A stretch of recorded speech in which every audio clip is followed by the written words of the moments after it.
ಅಶ್ವಂ ನೈವ ಗಜಂ ನೈವ ವ್ಯಾಘ್ರಂ ನೈವ ಚ ಅಜಾಪುತ್ರಂ ಬಲಿರ್ದದಾತು ದೇವೋ ದುರ್ಬಲ ಘಾತಕಃ. ಅಂದರೆ ಅಶ್ವವನ್ನು ಯಾರೂ ಕೊಲ್ಲೋದಿಲ್ಲ, ಗಜವನ್ನು ಕೊಲ್ಲೋದಿಲ್ಲ, ವ್ಯಾಘ್ರವನ್ನು ಕೊಲ್ಲಿಕ್ಕೆ ಸಾಧ್ಯವೇ ಇಲ್ಲ. ಕೊಲ್ಲಿಕ್ಕೆ ಯಾರನ್ನ ಸಾಧ್ಯ ಇದೆ ಅಂತಂದರೆ ಅದು ಅಜಾಪುತ್ರಂ, ಅಂದರೆ ಆಡಿನ ಮರಿಯನ್ನು. ಅರ್ಥ ಏನಂದರೆ ಶಕ್ತಿವಂತರನ್ನ ಯಾರು ಕೊಲ್ಲಕ್ಕಾಗಲ್ಲ,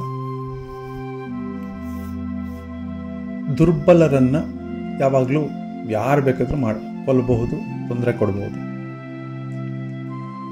ಈ ಶ್ಲೋಕದ ಅರ್ಥ ಏನಂತಂದರೆ ಯಾವಾಗಲೂ ಸಬಲರಾಗಿರಿ, ಶಕ್ತಿಯುತರಾಗಿರಿ.